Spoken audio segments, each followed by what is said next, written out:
Hey, I'm live. Hi, Danny. Hi, Julie. I'm wearing red to cheer myself up today after the landlord gate. I'm so happy I don't have to move house. I've done it like 13 times and it sucks. So, okay, we're not doing Marjorie Kemp today because I just need a tiny break from it. We are doing a short story by Lovecraft that Twitter user Fancy Lettuce chose. And now that I think about it, I don't actually know your name, like your first name. Hey, thank you. One of my moms. It's good, isn't it? It's like something a Borgia would wear. Yes. No, he was really, really vague about my rent for about a month. Like, it was vague about the new lease.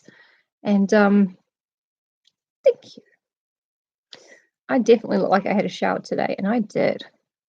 But yeah, he was so vague about the lease and increasing the rent and all of this that I thought he was going to try and evict me so he could get someone in to pay a lot more. Turned out he just wanted $10 more a week, and he was fine with me staying. I've been worrying myself into knots like a garden hose. I feel like a garden hose that's just been getting more and more tangled in a shed for 1,000 years. And now I'm just slowly untangling a little bit. Oh, I know. Although to be fair, he couldn't really know what anxiety brain would do with his statements. Yeah. There are good ones, but they are few and far between. Right. Fancy Lettuce, you in here? Don't really want to start without you.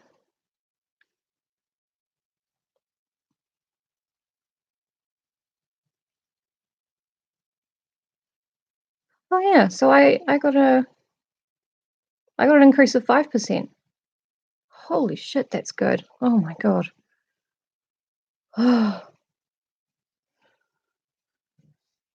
It's Yep. Housing prices in New Zealand are horrifically high. And there are just hundreds of houses empty and a lot of people homeless because, of course, God forbid anyone gets something for nothing. God forbid anyone gets anything for any reason. Right. All we're doing right now is just chatting while we wait for Fancy Lettuce to either confirm or deny that he's in the chat. I'm having a look at my Twitter.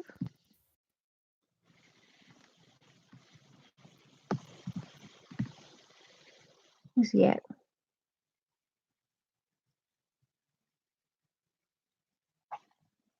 Yeah, no, we don't want rich people to have to pay taxes. That would be terrible. It would discourage other people from becoming rich, which is very easy to do. And people just choose not to become rich if they're being taxed quite highly, is what apparently happens. I know I've thought about it.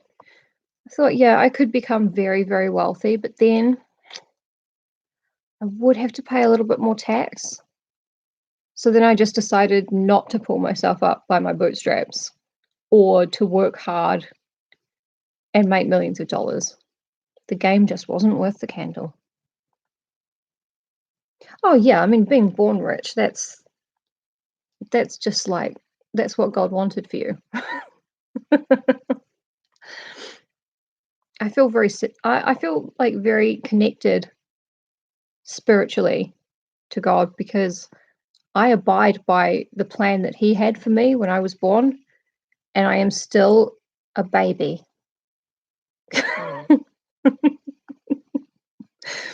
God doesn't make mistakes. Okay, we got 10 people in here. Twitter user Fancy Lettuce, are you here? I'm not going to start without you, bud. On Dreams in the Witch House is a really good pick for today because it's the year of the rat, of course. Just gonna check my messages again. My DMs. Nope. Nothing much. Don't really want to start without him. I'm wearing some fake lashes today, but not the kind you glue on. They're the, as seen on TV, magnetic ones. So they look fine for YouTube or whatever, but they're like, they don't curve with your eyelid. They're just kind of, yeah, they're straight across.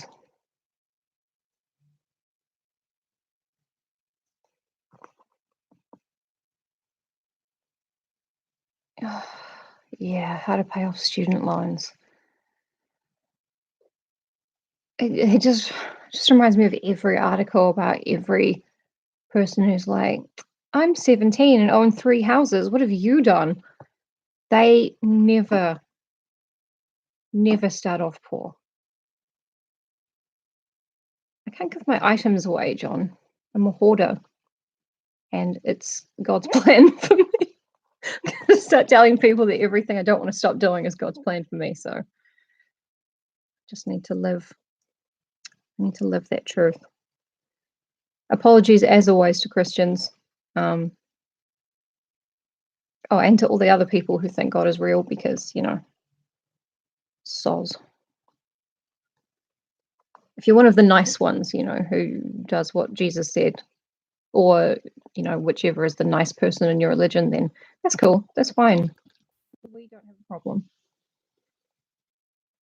But I will keep, you know, calling for the murder of God on social media. Fancy Lettuce, are you there? Maybe I will start with that.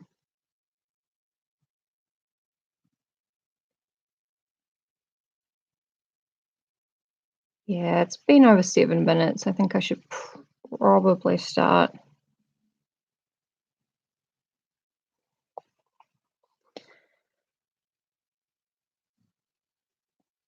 Oh, no.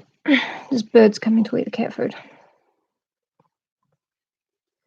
One last check, because I did kind of say it would be around 5:30 and started a little bit early. Look what I mentions. Neighbours.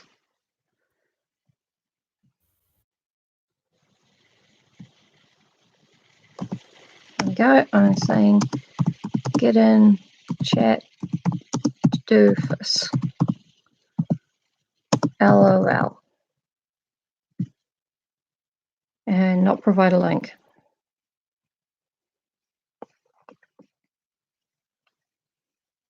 Oh, okay. I think all my stuff technically belongs to my sister anyway, because she wants it. So it should be fine. Ah, the powder's settled under my eyes and it makes it look like I have wrinkles there. I haven't. Maybe in my 70s I'll get some wrinkles, I don't know. Will depend how I feel. Might not really want to.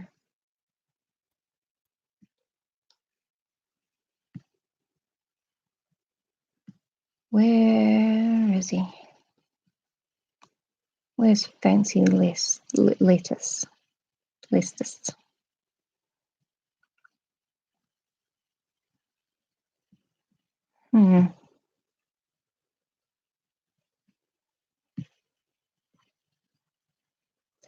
Okay, well, let's talk a little bit about some movies I saw today. I watched Hell House LLC, the one about the haunted,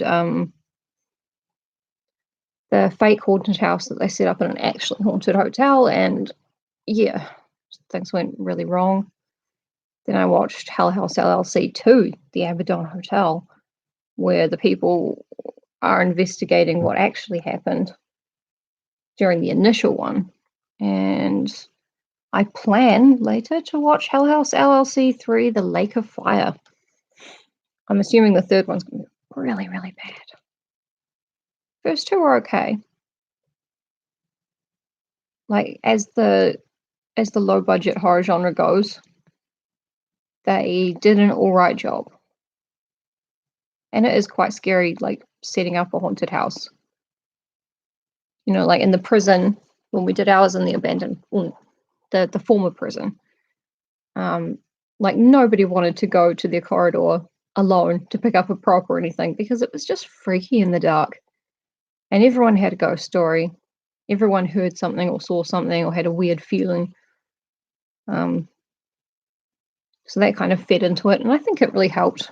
I think it helped everyone have a good time, really. It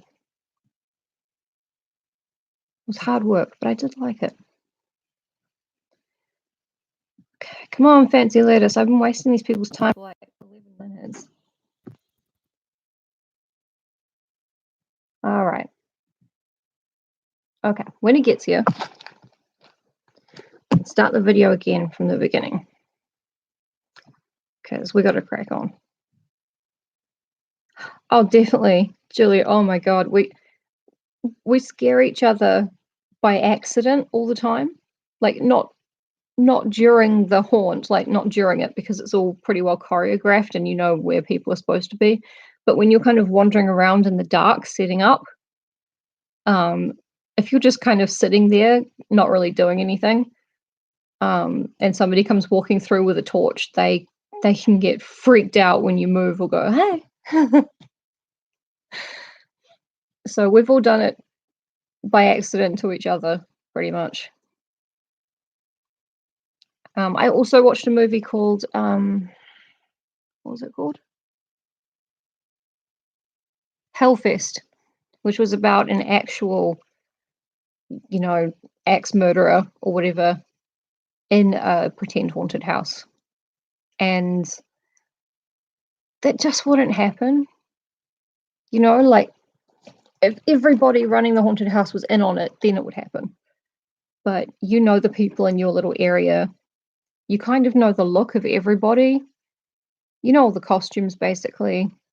And yeah, there are people walking around the whole time dressed in black with walkie-talkies who are, you know, communicating to each other about who's here, whose area is doing well and getting more scares, what we need to move. This thing got broken. That person needed to be let out of the maze. So yeah. We did have a stranger try to join in the Omaru Victorian themed haunted maze.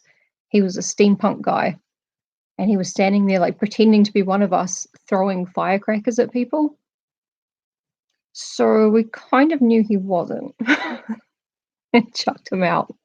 I don't know what that guy's deal was. All right, that's 13 minutes. That's definitely enough. I'm sorry, everybody. H.P. Lovecraft, Dreams in the Witch House.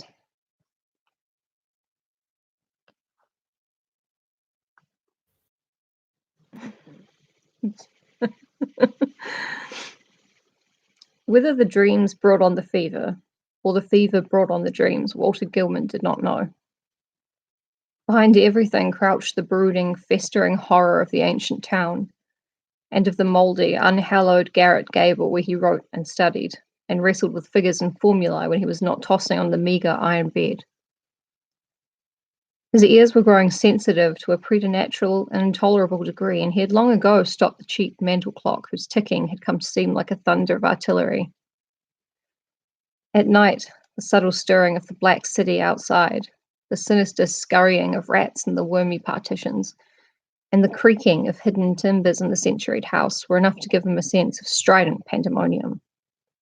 The darkness always teemed with unexplained sound, and yet he sometimes shook with fear lest the noises he heard should subside and allow him to hear certain other, fainter noises, which he suspected were lurking behind them. That's why we run away from the toilet when we're little, when it flushes. It's not the big sound of the flushing toilet. It's the fact that it is so loud, the toilet monster's footsteps might be hidden. I'm going to go ahead and assume that's universal.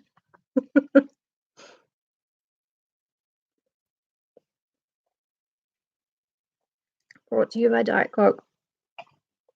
No one knows where it comes from.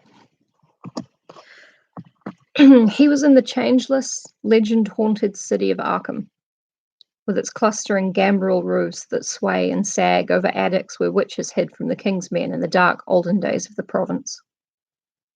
Nor was any spot in that city more steeped in macabre memory than the gable room which harboured him, for it was this house and this room which had likewise harboured old Keziah Mason, whose flight from Salem jail at the last no one was ever able to explain.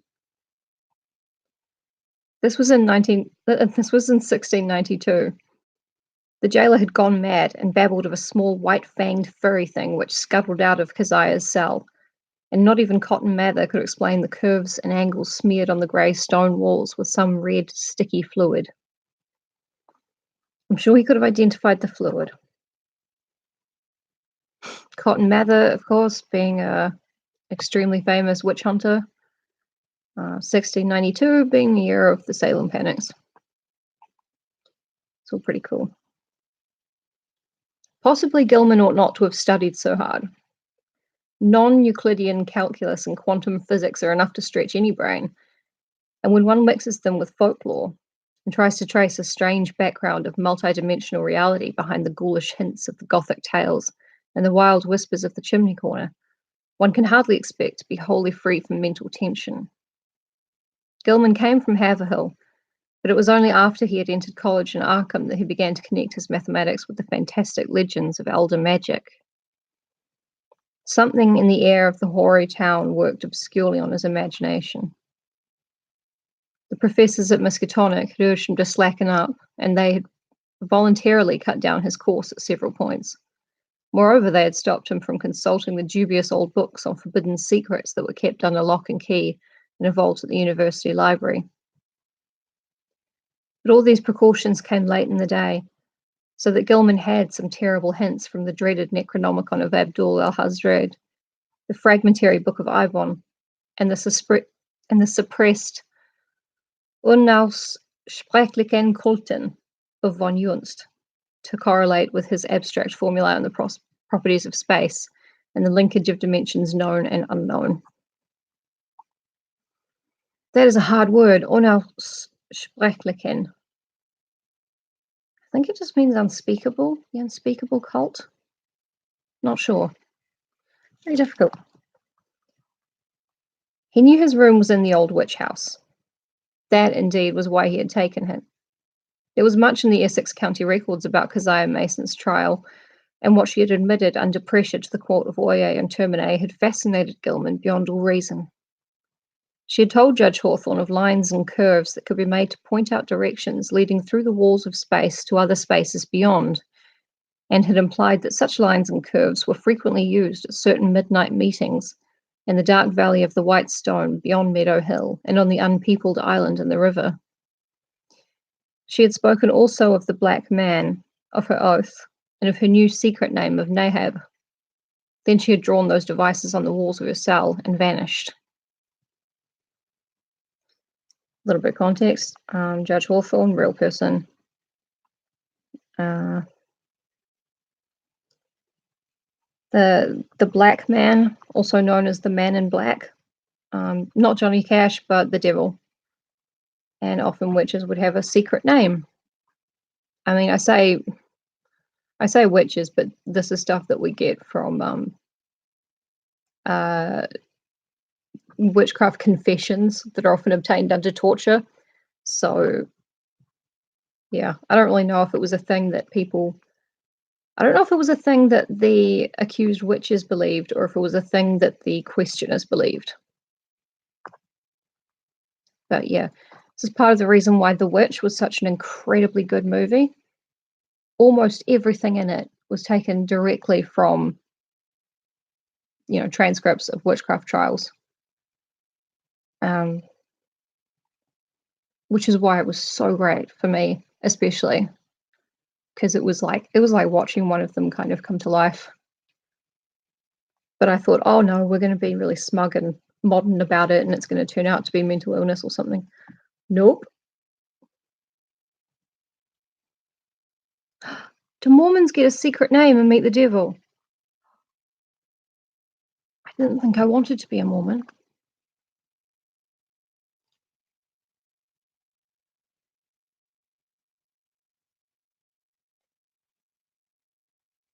I know that in modern witchcraft, people often have a secret magical name. Oh, Mormons have secret names too. That's crazy. I wonder what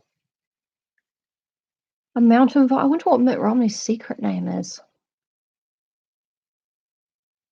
Phil Romney. I bet it's something really boring. Oh, right. We're supposed to be. Yeah, good question. Who does get to know the secret Mormon name? It's really interesting. We're learning a lot.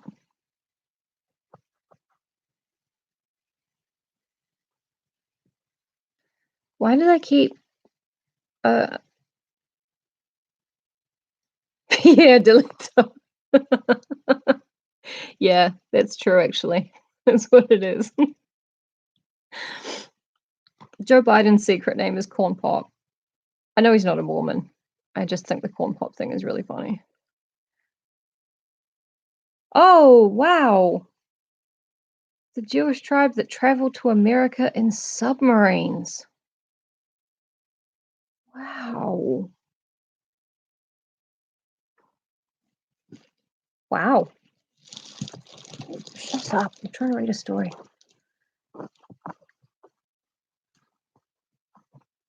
Yes. the incredibly white and bread looking Jewish people who came to America in submarines. I mean, a lot of mythology is really weird, but it's meant to be happening like way back in prehistory times when magic still worked. Like before magic stopped working and science started working. Before that, science was really shitty. That's why no alchemist ever discovered the Philosopher's Stone, because science didn't work back then. Sorry, I'm just dragging the cat ornament over so I can put my feet up. Ah, lovely. All right, moving along. Gilman believed strange things about Keziah and had felt a queer thrill on learning that her dwelling was still standing after more than 235 years. Right, my phone went off. When he heard the hushed Arkham whispers about Keziah's persistent presence in the old house and the narrow streets, about the irregular human tooth marks left on certain sleepers in that and other houses, about the childish cries heard near May Eve and Hallowmas, about the stench often noticed in the old house's attic just after those dreaded seasons, and about the small, furry, sharp-toothed thing which haunted the mouldering structure in the town and nuzzled people curiously in the black hours before dawn. He resolved to live in the place at any cost. May Eve and Halloween being the festival that, 6 monthly festivals where the veil between the worlds is thinnest. It's a very important time for witchcraft and such. May Eve, actually, interestingly, in New Zealand, because the seasons are reversed, May Eve is really our All Souls. When the dead people are kind of roaming around, and you should probably put a mask on so they don't know who you are and get pissed at you. And Halloween is Beltane, the fertility holiday. So, when you're in the Southern Hemisphere, slutty Halloween costumes are religiously very important. And I'm not the only one who thinks so. I mean, I am, but right after I tell you guys, you're all going to pick it up. Yeah, there we go. A room was easy to secure, for the house was unpopular, hard to rent, and long given over to cheap lodgings. Gilman could not have told what he expected to find there, but he knew he wanted to be in the building where some circumstance had more or less suddenly given a mediocre old woman of the 17th century an insight into mathematical depths, perhaps beyond the utmost modern delvings of Planck, Heisenberg, Einstein, and De Sitter. He studied the timber and plaster walls for traces of cryptic designs at every accessible spot where the paper had peeled, and within a week managed to get the eastern attic room where Keziah was held to have practiced her spells. It had been vacant from the first, for no one had ever been willing to stay there long, but the Polish landlord had grown wary about renting it. Yet nothing whatever happened to Gilman till about the time of the fever. No ghostly Keziah flitted through the sombre halls and chambers. No small furry thing crept into his dismal eyrie to nuzzle him, and no record of the witch's incantations rewarded his constant search. Sometimes he would take walks through shadowy tangles of unpaved, musty-smelling lanes where eldritch brown houses of unknown age leaned and tottered and leered mockingly through narrow, small-paned windows. Here he knew strange things had happened once, and there was a faint suggestion behind the surface that everything of that monstrous past might not, at least in the darkest, narrowest, and most intricately crooked alleys, have utterly perished. He also rowed out twice to the ill-regarded island in the river, and made a sketch of the singular angles described by the moss-grown rows of grey standing stones, whose origin was so obscure and immemorial. Gilman's room was of good size, but queerly irregular shape, the north wall slanting perceptibly inward from the outer to the inner end, while the low ceiling slanted gently downward in the same direction. Aside from an obvious rat hole and signs of other stopped-up ones, there was no access, nor any appearance of a former avenue of access, to the space which must have existed between the slanting wall and the straight outer wall on the house's north side, though a view from the exterior showed where a window had been boarded up at a very remote date. The loft above the ceiling, which must have had a slanting floor, was likewise inaccessible. When Gilman climbed up a ladder to the cobwebbed loft above the rest of the attic, he found vestiges of a bygone aperture tightly and heavily covered with ancient planking and secured by the stout wooden pegs common in colonial carpentry. No amount of persuasion, however, could induce the stolid landlord to let him investigate either of these two closed spaces. That's what happens when you stay inside too long. I should know. I'm great at it. As time wore on, his absorption in the irregular wall and ceiling of his room increased. He began to read into the odd angles and mathematical significance which seemed to offer vague clues regarding their purpose. Old Keziah, he reflected, might have had excellent reasons for living in a room with peculiar angles. But was it not through certain angles that she claimed to have gone outside the boundaries of the world of space we know? His interest gradually veered away from the unplumbed voids beyond those slanting surfaces, since it now appeared that the purpose of those surfaces concerned the side he was already on. I really hope that Fancy Lettuce is here. But anyway, he can hear it later on.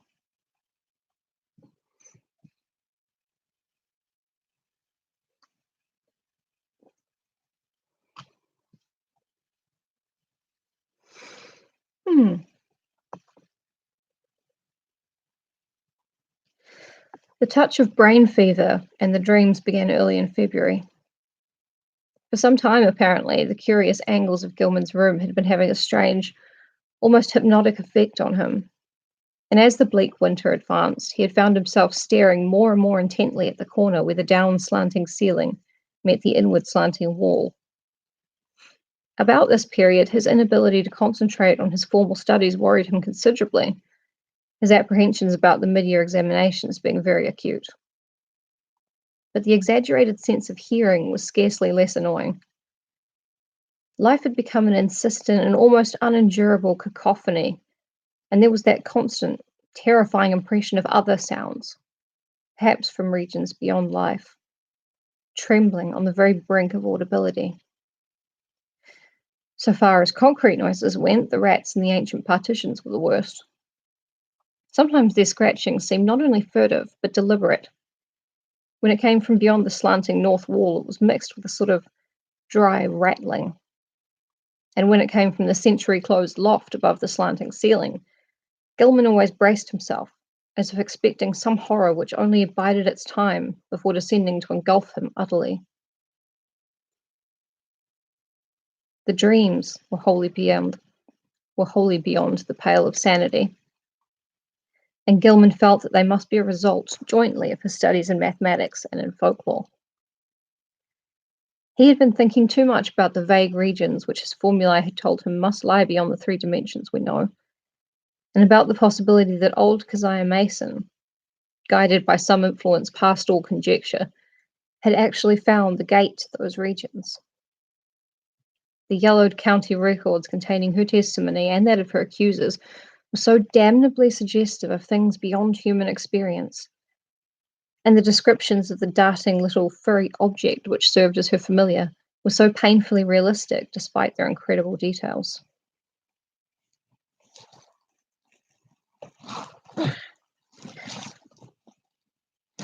I have no idea what that plastic thing is that keeps making noise. I'm sorry. It's probably a rat. That object, no larger than a good-sized rat and quaintly called by the townspeople Brown Jenkin, seemed to have been the fruit of a remarkable case of sympathetic herd delusion, for in 1692 no less than 11 persons had testified to glimpsing it. There were recent rumours, too, with a baffling and disconcerting amount of agreement. Witnesses said it had long hair in the shape of a rat, but that its sharp-toothed, bearded face was evilly human, while its paws were like tiny human hands. It took messages betwixt old Keziah and the devil, and was nursed on the witch's blood, which it sucked like a vampire. Its voice was a kind of loathsome titter, and it could speak all languages. Of all the bizarre monstrosities in Gilman's dreams, nothing filled him with greater panic and nausea than this blasphemous and diminutive hybrid, whose image flitted across his vision in a form 1,000-fold more hateful than anything his waking mind had deduced from the ancient records and the modern whispers. The television show Salem it's not a good show, but it's very enjoyable. Except that the wee rat in it was called Brown Jenkins, and it really annoyed me every single time she said Brown Jenkins. It was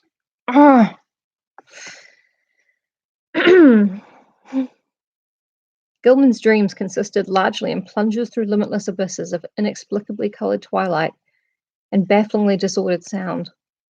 Abysses whose material and gravitational properties, and whose relation to his own entity, he could not even begin to explain.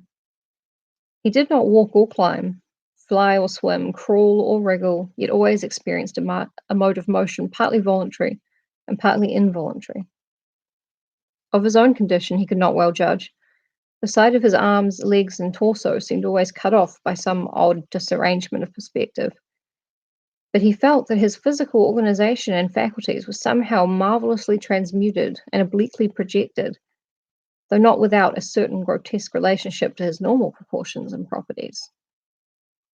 I think I know the problem. I think Walter becomes a video game protagonist. Looks down, can't see his legs. It's the theory. The abysses were by no means vacant, being crowded with indescribably angled masses of alien-hued substance, some of which appeared to be organic, while others seemed inorganic. A few of the organic objects tended to awake vague memories in the back of his mind, though he formed no conscious idea of what they mockingly resembled or suggested. In the latter dreams, he began to distinguish separate categories into which the organic objects appeared to be divided, and which seemed to involve in each case a radically different species of conduct pattern and basic motivation. Of these categories, one seemed to him to include objects slightly less illogical and irrelevant in their motions than the members of other categories. All of the objects, organic and inorganic alike, were totally beyond description or even comprehension. Gilman sometimes compared the inorganic masses to prisms, labyrinths, clusters of cubes and planes and cyclopean buildings, and the organic things struck him variously as groups of bubbles, octopi, centipedes, living Hindu idols, and intricate arabesques roused into a kind of Ophidian animation. Just want to go on record here saying that Hindu gods are not unspeakably menacing and horrible, and Lovecraft was wicked to say so. Everything he saw was unspeakably menacing and horrible, and whenever one of the organic entities appeared by its motions to be noticing him, he felt a stark, hideous fright which generally jolted him awake. Of how the organic entities moved, he could tell no more than of how he moved himself. In time, he observed a further mystery: the tendency of certain entities to appear suddenly out of empty space, or to disappear totally with equal suddenness. The shrieking, roaring confusion of sound which permeated the abysses was past all analysis as to pitch, timbre, or rhythm, but seemed to be synchronous with vague visual changes in all the indefinite objects, organic and inorganic alike. Gilman had a constant state of dread that it might rise to some unbearable degree of intensity during one or another of its obscure, relentlessly inevitable fluctuations. But it was not in these vortices of complete alienage that he saw Brown Jenkin. That shocking little horror was reserved for certain lighter, sharper dreams which assailed him just before he dropped into the fullest depths of sleep. He would be lying in the dark, fighting to keep awake, when a faint, lambent glow would seem to shimmer around the centuried room, showing in a violet mist the convergence of angled planes which had seized his brain so insidiously. The horror would appear to pop out of the rat hole in the corner and patter towards him over the sagging, wide-planked floor, with evil expectancy in its tiny, bearded human face. But mercifully, this dream always melted away before the object got close enough to nuzzle him. It had hellishly long, sharp canine teeth. Gilman tried to stop up the rat hole every day, but each night the real tenants of the partitions would gnaw away the obstruction, whatever it might be. Once he had the landlord nail tin over it, but the next night the rats gnawed a fresh hole, in making which they pushed or dragged out into the room a curious little fragment of bone. Gilman did not report his fever to the doctor, for he knew he could not pass the examinations afforded to the college infirmary when every moment was needed for cramming. As it was, he failed in Calculus D and Advanced General Psychology, though not without hope of making up lost ground before the end of the term. It was in March when the fresh element entered his lighter preliminary dreaming, and the nightmare shape of Brown Jenkin began to be companioned by the nebulous blur which grew more and more to resemble a bent old woman. This addition disturbed him more than he could account for, but finally he decided that it was like an ancient crone whom he had twice actually encountered in the dark tangle of lanes near the abandoned wharves. On those occasions, the evil, sardonic, and seemingly unmotivated stare of the beldame had sent him almost shivering, especially the first time, when an overgrown rat darting across the shadowed mouth of a neighbouring alley had made him think irrationally of Brown Jenkin. Now, he reflected, those nervous fears were being mirrored in his disordered dreams.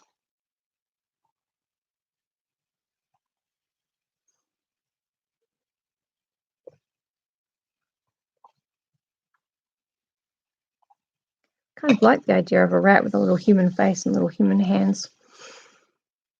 He could live in a Barbie house and drive a Barbie car.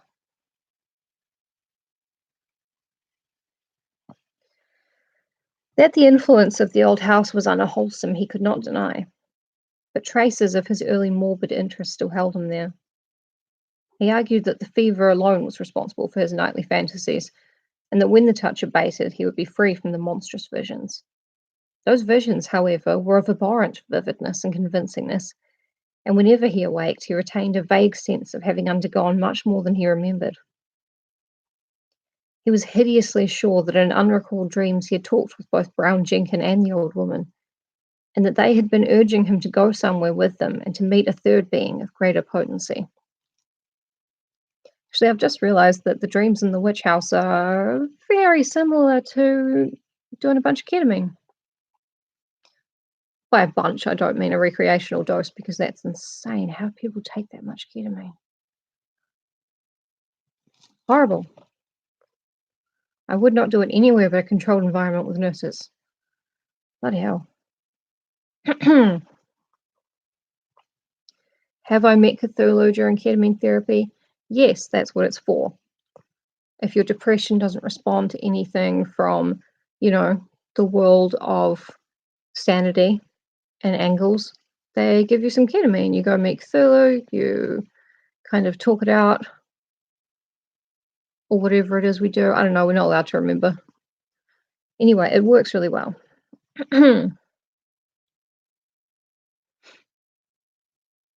Yeah, exactly. I get 1.2 milligrams. 1.2 milligrams per kilogram of body weight, which is apparently just like the tiniest possible dose.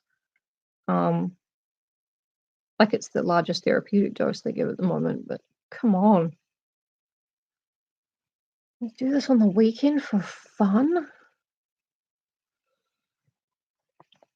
Anyway, I did get up to 1.2. I would like to get up to 1.3 and see if I can, you know, go down to once a week treatment, but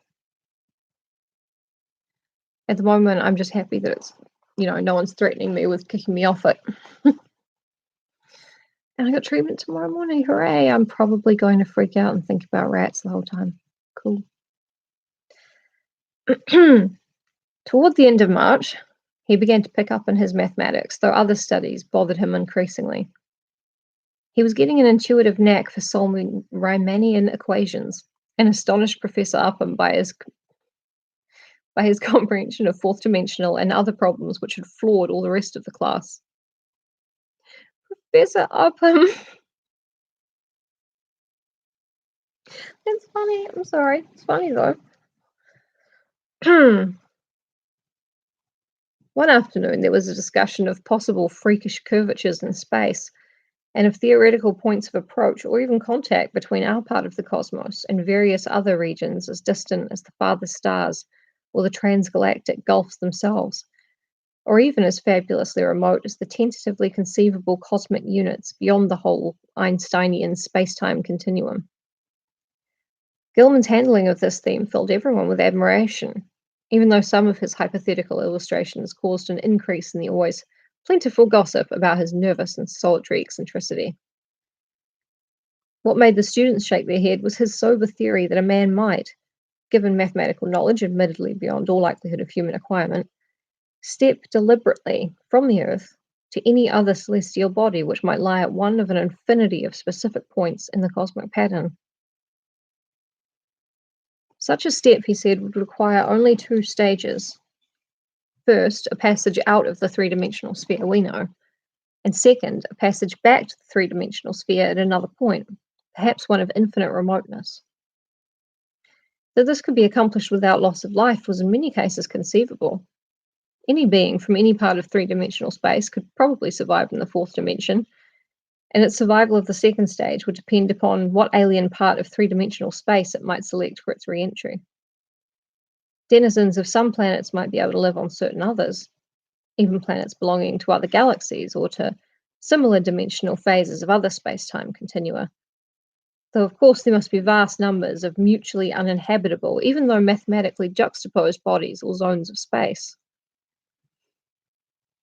It was also possible that the inhabitants of a given dimensional realm could survive entry to many unknown and incomprehensible realms of additional or indefinitely multiplied dimensions, be they within or outside the given space-time continuum, and that the converse would likewise be true. This was a matter for speculation, though one could be fairly certain that the type of mutation involved in a passage from any given dimensional plane to the next higher plane would not be destructive of biological integrity as we understand it. Gilman could not be very clear about his reasons for this last assumption, but his haziness here was more than overbalanced by his clearness on other complex points. Professor Upham especially liked his demonstration of the kinship of higher mathematics to certain phases of magical law transmitted down the ages from an ineffable antiquity, human or pre-human, whose knowledge of the cosmos and its laws was greater than ours. I have no idea if those maths words make sense to maths people.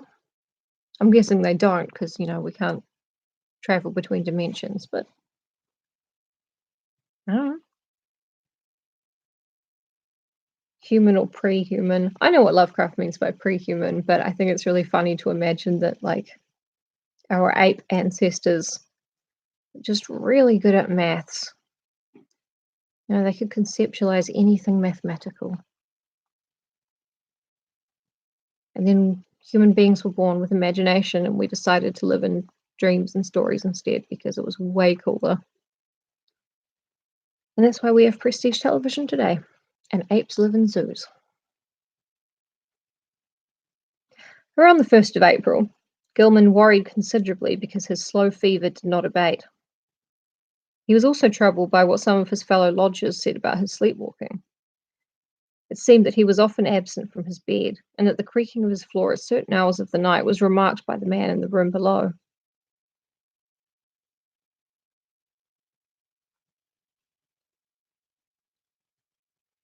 Ah, right. I could have worked it out if, I'd turned my brain on and paid attention, but I didn't want to.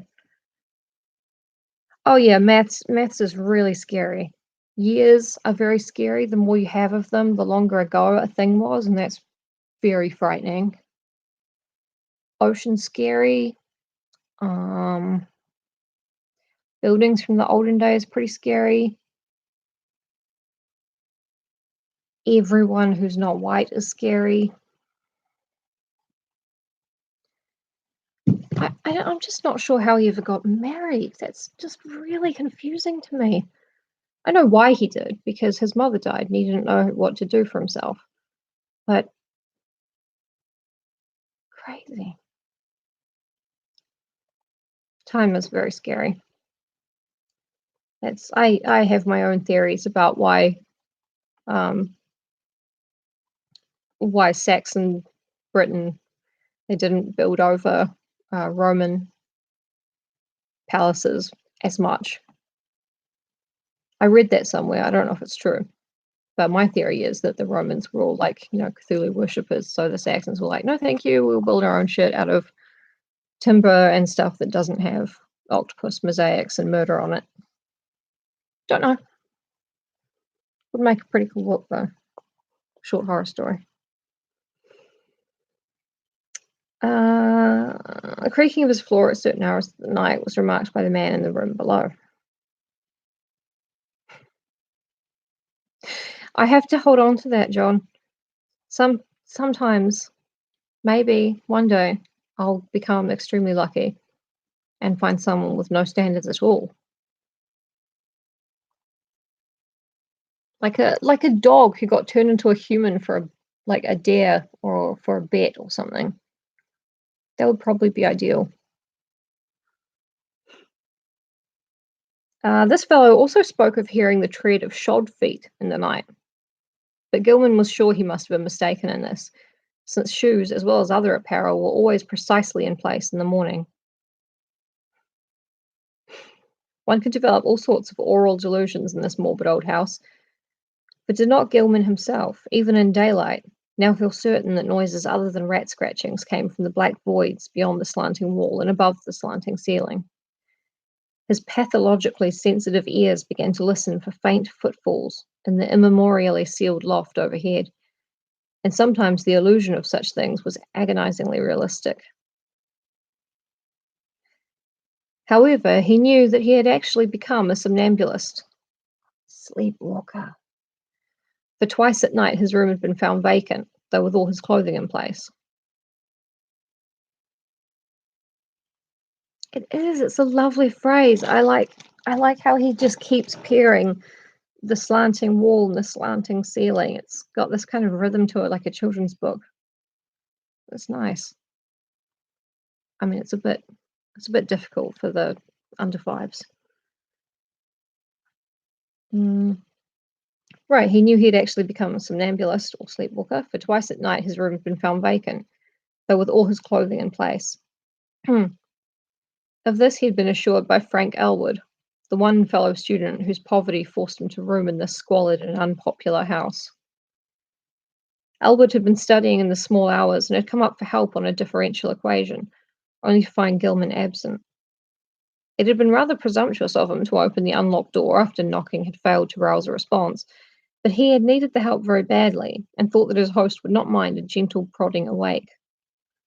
On neither occasion, though, had Gilman been there, and when told of the matter, he wondered where he could have been wandering, barefoot and with only his nightclothes on. He resolved to investigate the matter if reports of his sleepwalking continued, and thought of sprinkling flour on the floor of the corridor to see where his footsteps might lead. The door was the only conceivable egress, but there was no possible foothold outside the narrow window.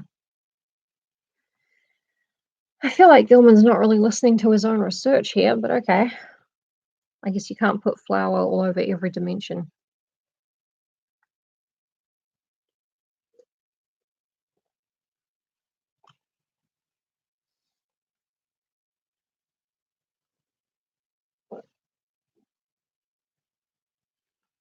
As April advanced, Gilman's fever-sharpened ears were disturbed by the whining prayers of a superstitious loom fixer named Joe Mazurowitz. Mazurowitz. Joe Poland. Mazurowitz, who had a room on the ground floor. Mazurowitz had told long, rambling stories about the ghost of old Keziah and the furry, sharp-fanged, nuzzling thing, and had said that he was so badly haunted at times that only his silver crucifix, given him for the purpose by Father Ivanicki of St. Stanislaus's church, could bring him relief. Now he was praying because the witches' Sabbath was drawing near. May Eve was Walpurgis night, when hell's blackest evil roamed the earth and all the slaves of Satan gathered for nameless rites and deeds. It was always a very bad time in Arkham, even though the fine folks up in Miskatonic Avenue and High and Saltonstall streets pretended to know nothing about it. There would be bad doings, and a child or two would probably be missing. Joe knew about such things, for his grandmother in the old country had heard tales from her grandmother. It was wise to pray and count one's beads at this season. For 3 months, Keziah and Brown Jenkins had not been near Joe's room, nor near Paul Choyinski's room, nor anywhere else. And it meant no good when they held off like that. They must be up to something. And counting your beads means saying the rosary. Every bead, you say a little Hail Mary, what have you. It's just things that, people might not know. Gilman dropped in at a doctor's office on the 16th of the month and was surprised to find his temperature was not as high as he had feared. The physician questioned him sharply and advised him to see a nerve specialist. On reflection, he was glad he had not consulted the still more inquisitive college doctor. Old Waldron, who had curtailed his activities before, would have made him take a rest. An impossible thing now that he was so close to great results in his equations.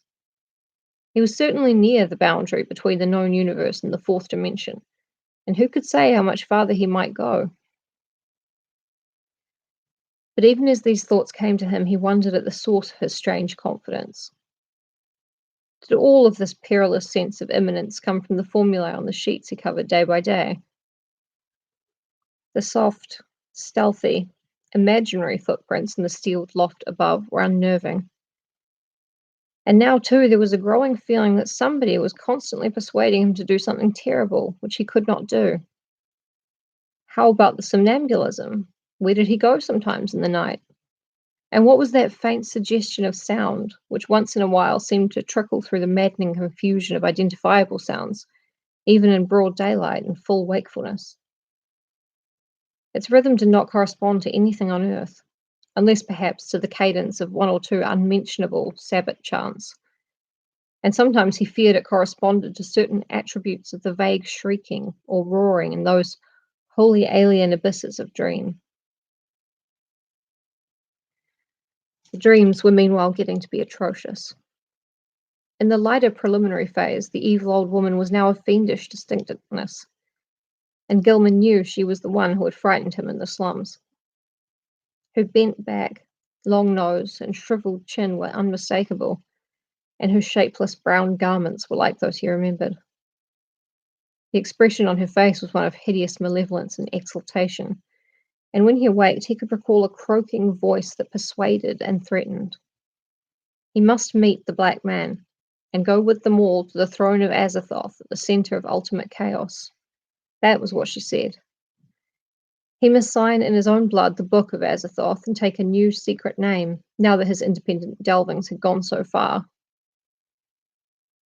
What kept him from going with her and Brown Jenkin and the other to the throne of chaos, where the thin flutes piped mindlessly, was the fact that he had seen the name Azathoth in the Necronomicon and knew it stood for a primal evil too horrible for description. I get it. Sometimes I don't really feel like going out with my friends either. You don't have to make up excuses like, oh no, I saw that guy's name in the Necronomicon, I don't really want to go. You can just tell them. You can say, look, I'm not really in the mood to hang out with you and the blind, mad flute players at the feet of Nyarlathotep, you know? And if they're your friends, they'll understand. The old woman always appeared out of thin air near the corner where the downward slant met the inward slant. She seemed to crystallize at a point closer to the ceiling than to the floor, and every night she was a little nearer and more distinct before the dream shifted. Brown Jenkin, too, was always a little nearer at the last, and its yellowish white fangs glistened shockingly in that unearthly violet phosphorescence. Its shrill, loathsome tittering stuck more and more in Gilman's head, and he could remember in the morning how it had pronounced the words Azathoth and Nyarlathotep. In the deeper dreams, everything was likewise more distinct, and Gilman felt that the twilight abysses around him were those of the fourth dimension. Those organic entities whose motions seemed least flagrantly irrelevant and unmotivated were probably projections of life forms from our own planet, including human beings. What the others were in their own dimensional sphere or spheres, he dared not try to think. Two of the less irrelevantly moving things, a rather large congeries of iridescent, prolately spheroidal bubbles, and a very much smaller polyhedron of unknown colors and rapidly shifting surface angles, seemed to take notice of him and follow him about, or float ahead as he changed position among the Titan prisms, labyrinths, Cuban plane clusters, and quasi buildings. And all the while, the vague shrieking and roaring waxed louder and louder, as if approaching some monstrous climax of utterly unendurable intensity. During the night of April 19th to 20th, the new development occurred. Gilman was half involuntarily moving about in the twilight abysses with the bubble mass and the small polyhedron floating ahead, when he noticed the peculiarly regular angles formed by the edges of some gigantic neighboring prism clusters. In another second, he was out of the abyss and staring tremulously on a rocky hillside bathed in intense, diffused green light. He was barefooted and in his nightclothes, and when he tried to walk, discovered that he could scarcely lift his feet. A swirling vapor hid everything but the immediate sloping terrain from sight, and he shrank from the thought of the sounds that might surge out of that vapor. Then he saw the two shapes laboriously crawling toward him, the old woman and the little furry thing. The clone strained up to her knees and managed to cross her arms in a singular fashion, while Brown Jenkin pointed in a certain direction with a horribly anthropoid forepaw, which it raised with evident difficulty. Spurred by an impulse he did not originate, Gilman dragged himself forward along a course determined by the angle of the old woman's arms and the direction of the small monstrosity's paw, and before he had shuffled 3 steps, he was back in the twilight abysses. Geometrical shapes seethed around him, and he fell dizzily and interminably. At last he woke in his bed in the crazily angled garret of the eldritch old house. He was good for nothing that morning, and stayed away from all his classes. Some unknown attraction was pulling his eyes in a seemingly irrelevant direction, for he could not help staring at a certain vacant spot on the floor. As the day advanced, the focus of his unseeing eyes changed position, and by noon he had conquered the impulse to stare at vacancy.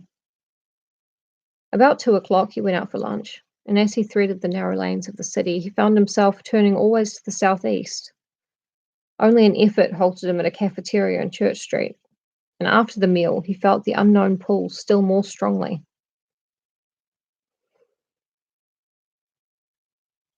And I have been reading for about an hour.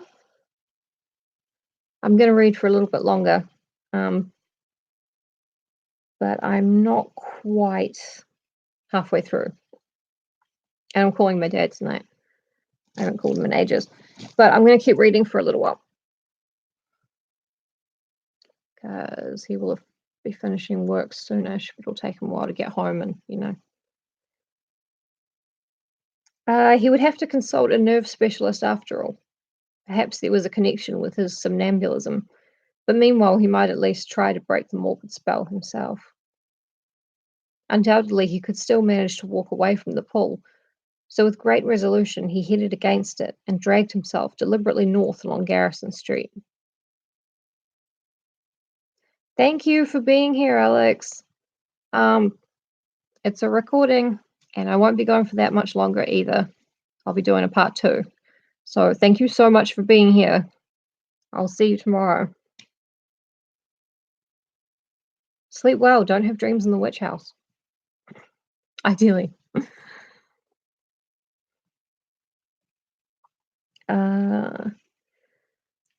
By the time he had reached the bridge over the Miskatonic, he was in a cold perspiration, and he clutched at the iron railing as he gazed upstream at the ill-regarded island, whose regular lines of ancient standing stones brooded sullenly in the afternoon sunlight.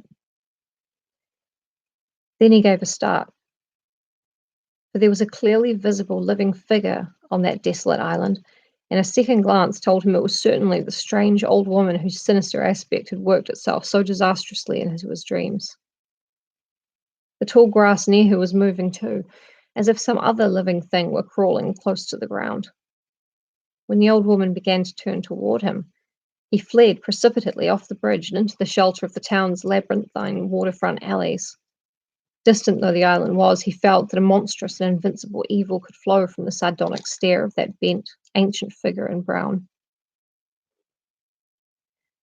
The southeastward pull still held, and only with tremendous resolution could Gilman drag himself into the old house and up the rickety stairs. For hours he sat silent and aimless, with his eyes shifting gradually westward. About 6 o'clock, his sharpened ears caught the whining prayers of Joe 2 floors below, and in desperation he seized his hat and walked out into the sunset golden streets, letting the now directly southward pull carry him where it might. An hour later, the darkness found him in the open fields beyond Hangman's Brook, with the glimmering spring stars shining ahead. The urge to walk was gradually changing to an urge to leap mystically into space, and suddenly he realized just where the source of the pull lay. It was in the sky. A definite point among the stars had a claim on him and was calling him. Apparently, it was a point somewhere between Hydra and Argo Navis, and he knew that he had been urged toward it ever since he had awaked soon after dawn. In the morning, it had been underfoot. Afternoon found it rising in the southeast, and now it was roughly south, but wheeling toward the west. What was the meaning of this new thing? Was he going mad? How long would it last? Again mustering his resolution, Gilman turned and dragged himself back to the sinister old house. Joe Mazurowitz was waiting for him at the door, and seemed both anxious and reluctant to whisper some fresh bit of superstition. It was about the witchlight. Joe had been out celebrating the night before. It was Patriots' Day in Massachusetts, and had come home after midnight. Looking up at the house from the outside, he had thought at first that Gilman's window was dark, but then he had seen the faint violet glow within. He wanted to warn the gentleman about that glow, for everybody in Arkham knew it was Keziah's witchlight which played near Brown Jenkin and the ghost of the old crone herself. He had not mentioned this before, but now he must tell about it, because it meant that Keziah and her long-toothed familiar were haunting the young gentleman.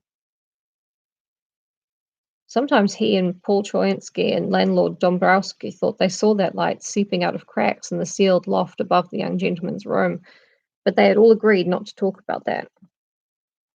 However, it would be better for the gentleman to take another room and get a crucifix from some good priest like Father Ivanicki.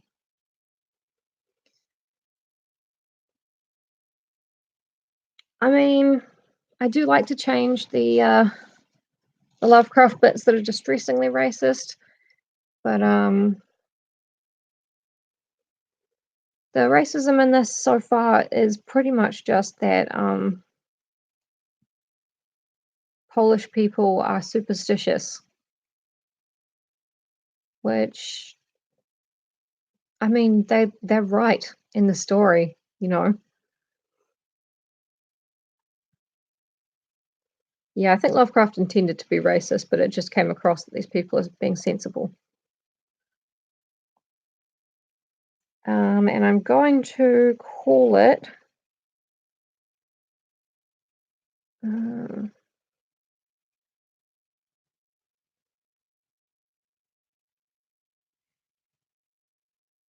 yep, I'm going to call it here because I also need to get up and make a cup of tea and ring my dad. And I'm going to take a screenshot so I know where I'm up to. I'm on the free Lovecraft free reader website.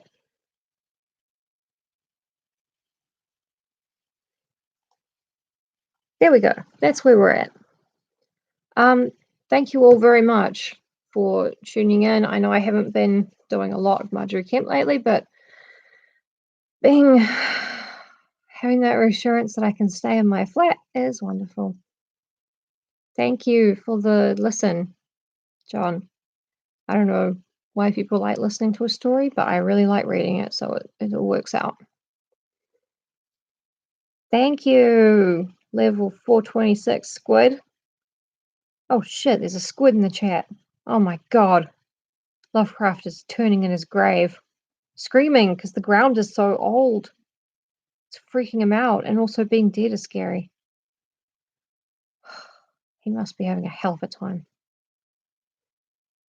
Thanks everybody. No, Squid, I'm happy. I'm happy you're here. I hope you look at this live chat every day. Right, I'll see you all tomorrow where we'll finish off second part of this, and then we'll be back to Marjorie Kemp. And Wuthering Heights and Dracula pretty much tied in the poll, so whichever is the slight winner is the one I will do after Marjorie Kemp, and then I'll do the other one. I'll do them both. Thank you all very much. Have a good evening or whatever the time is where you are. And yeah, thanks. Bye. Bye. Bye.